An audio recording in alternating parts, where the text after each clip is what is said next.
Olá! O servidor público, no exercício de suas funções, caso estas sejam realizadas de maneira irregular, ele encontra-se sujeito a três espécies de responsabilidade: a administrativa, a civil e a penal. A responsabilidade administrativa ela é apurada no âmbito da própria administração e apenada com sanções de natureza administrativa, denominadas sanções disciplinares, impostas pela autoridade administrativa. Assim, a transgressão praticada no âmbito do administrativo pelo servidor público civil, ela deverá ser apurada pelo respectivo ente federado, ou seja, pela própria administração pública, onde essa irá instaurar o procedimento apropriado, geralmente sendo sindicância ou processo administrativo disciplinar, os quais eles deverão seguir os princípios constitucionais, sob pena de nulidade, tais como contraditório e ampla defesa.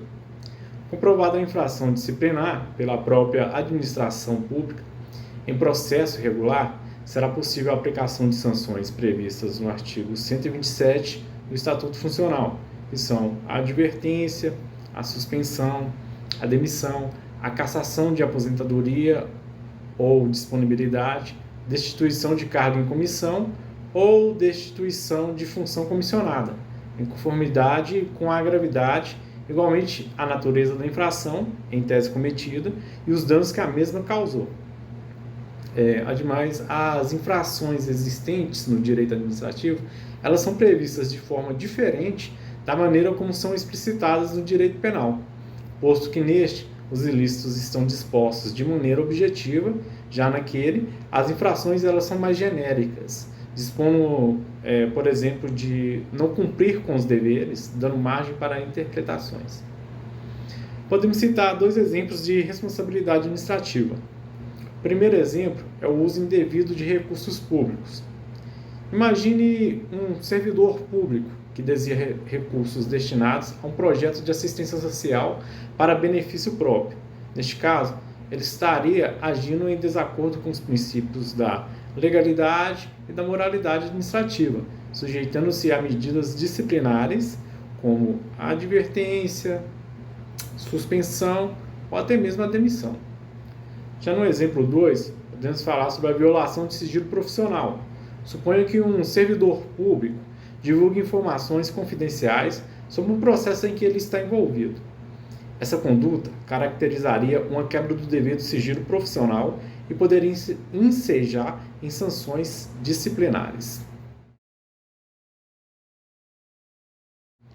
Diferentemente da responsabilidade administrativa e igualmente a da penal, a responsabilidade civil ela guarda relação com a pecúnia, ou seja, com a indenização, sendo de aspecto patrimonial e não pessoal, estando disposta nos artigos 186 e 927 do Código Civil, que dispõe que caso o sujeito ele cause danos a outro, ele estará obrigado a reparar o dano. De outra forma, assim como ocorre no âmbito penal, a responsabilidade civil ela é apurada pelo Poder Judiciário e, caso se conclua pela responsabilização do servidor, o mesmo deverá reparar o dano que, por ação ou omissão, sendo esta dolosa ou culposa, causou a administração pública. Importante ressaltar que, no caso de comprovação de eventual dano causado pelo servidor, deverá ser realizada a distinção do prejuízo, verificando se ele atingiu a terceiros ou tão somente a administração pública. Isso porque, se o prejuízo atingir tão somente a administração pública, essa goza de prerrogativa da autoexecutoriedade, podendo ela mesma, sem autorização do judiciário, apurar através dos procedimentos administrativos também a extensão desse dano e punir, como por exemplo, descontos em folha no limite possível, ou mesmo ele, caso queira ressarcir de forma direta a administração, desde que garantido o devido processo legal, como contraditório e ampla defesa, assegurados pela Constituição Federal, sob pena de nulidade posterior. Podemos citar dois exemplos de responsabilidade civil. O exemplo 1 é um acidente de trânsito. Imagine que um servidor público que dirige um veículo oficial atropela um pedestre enquanto ele está em serviço. Neste caso, o servidor ele pode ser responsabilizado civilmente pelos danos causados ao pedestre, uma vez que ele está agindo em nome do Estado e utilizando um bem público. Um outro exemplo é um erro em um hospital público. Um médico que trabalha em um hospital público, ele comete um erro durante um procedimento cirúrgico, causando danos permanentes ao paciente. Neste caso, o servidor público ele pode ser responsabilizado civilmente pelos danos causados, decorrentes de sua conduta negligente ou imprudente no exercício de suas funções médicas. A responsabilidade penal do servidor público, ela decorre da prática de infrações penais e sujeita o servidor a responder o processo criminal e a suportar os efeitos legais da condenação. A responsabilidade do servidor na esfera penal, ela deve ser definida pelo Poder Judiciário, com a aplicação das respectivas sanções cabíveis, que poderão ser, conforme o caso, privação de liberdade, restrição de direitos ou multa.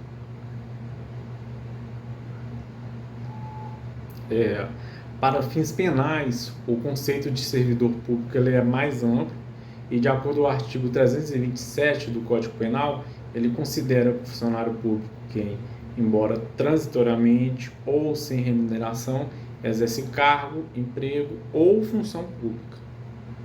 Por sua vez, o parágrafo 1º do artigo 327 do CP, ele equipara o funcionário público quem exerce cargo, emprego ou função em entidade paraestatal e quem trabalha para a empresa prestadora de serviço contratada ou conveniada para execução de atividade típica da administração pública.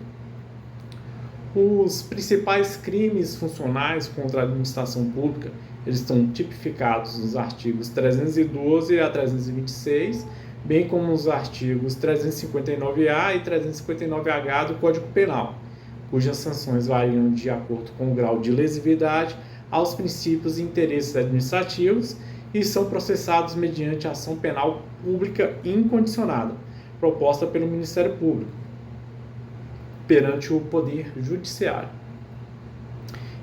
O procedimento de responsabilização criminal dos servidores públicos ele está previsto nos artigos 513 a 518 do Código de Processo Penal, destacando-se nesse rito especial a possibilidade de resposta por escrito do servidor público antes de o juiz decidir quanto ao recebimento da denúncia.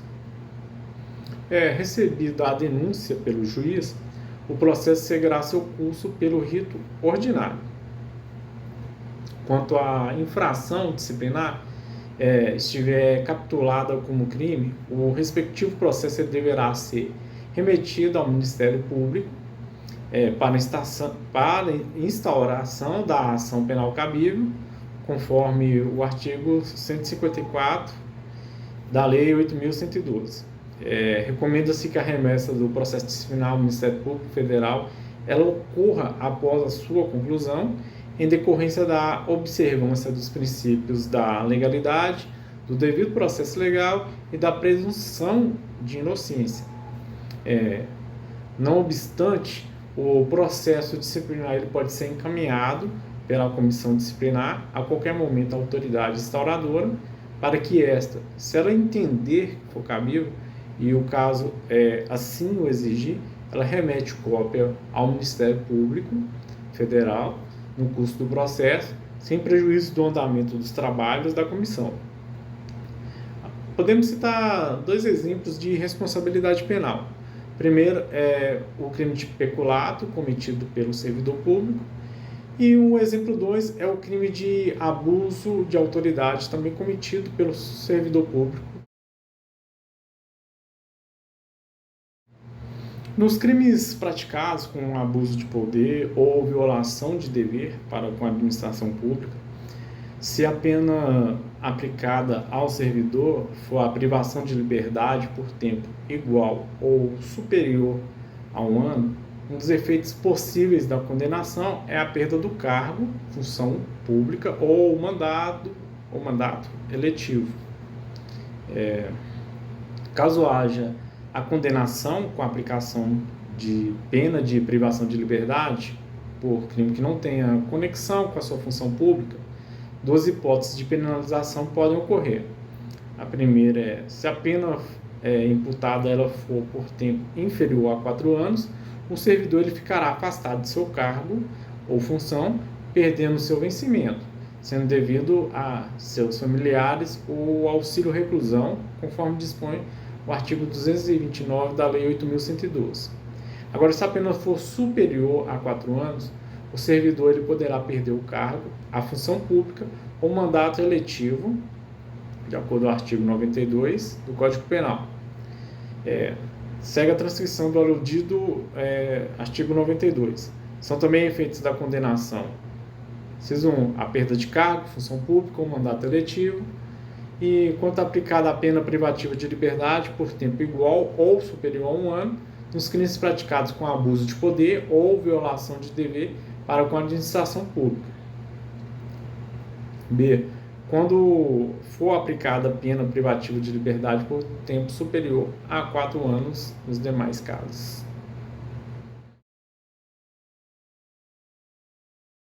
Aqui eu vou citar duas jurisprudências do TJMG.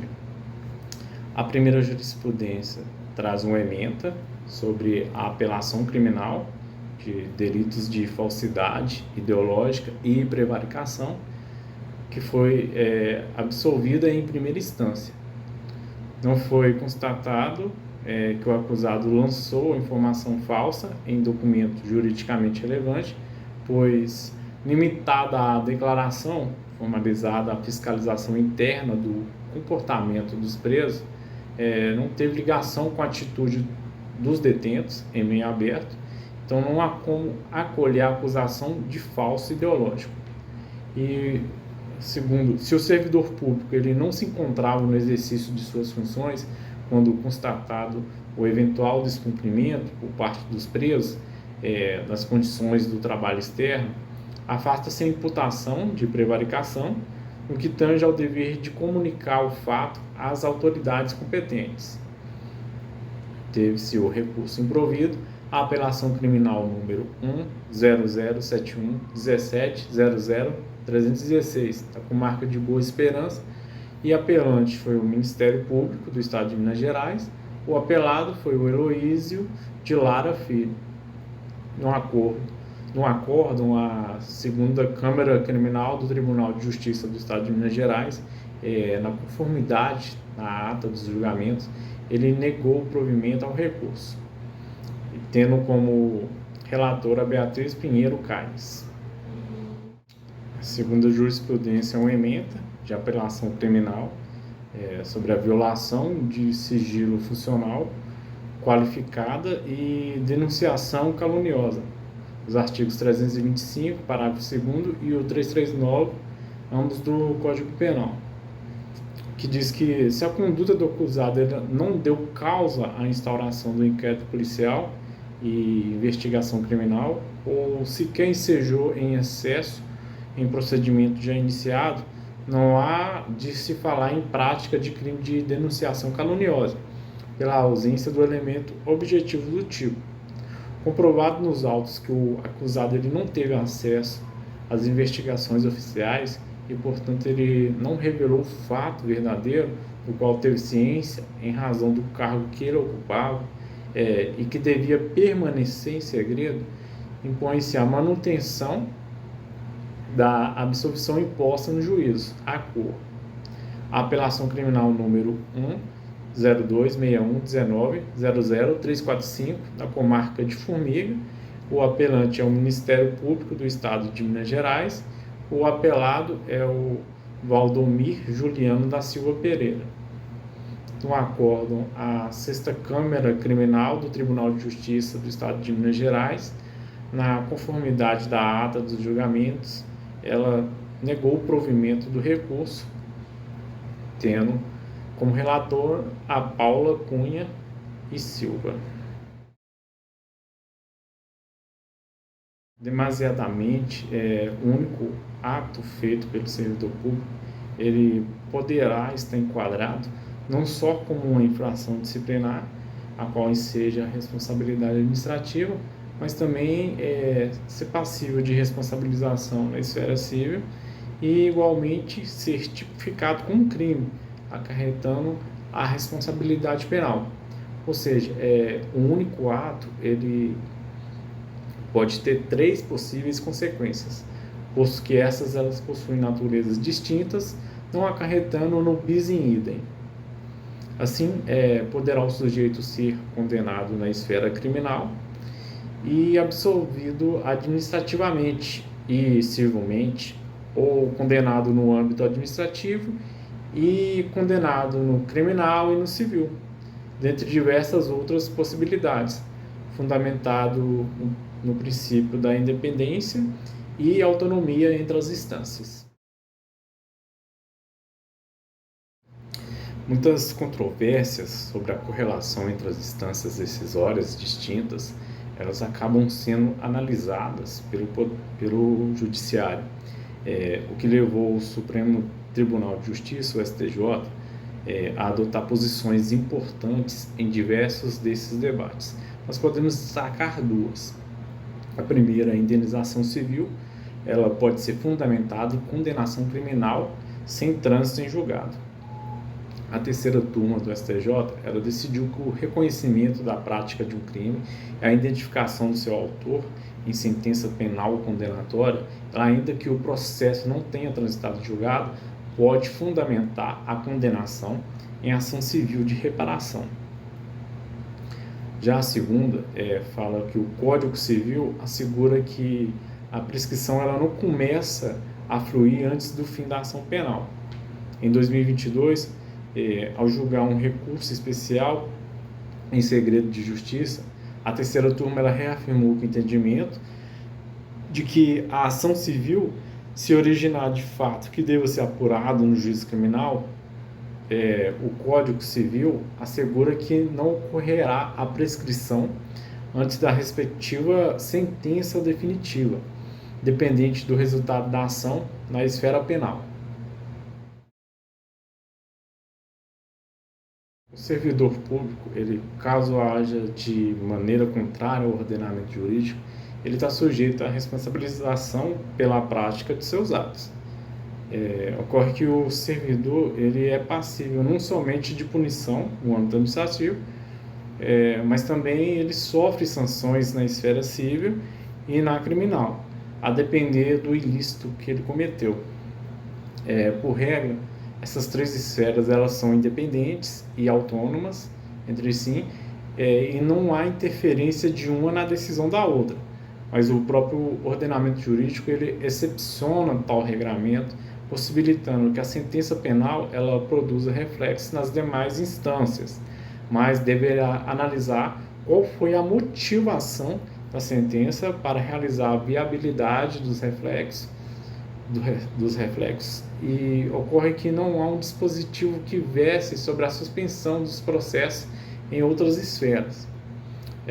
Entretanto, mesmo não havendo essa previsão legal relacionada à suspensão dos demais processos para o aguarde da sentença criminal, tem-se por recomendação que as instâncias administrativas e igualmente as cíveis, elas aguardem essa sentença com o intuito de minimizar os efeitos prejudiciais da administração pública e de maneira indireta protegendo o interesse público, tendo em vista que as possíveis ações contra a mesma, na quais poderá acarretar o desembolso de recurso financeiro em face de eventual reintegrado de servidor público.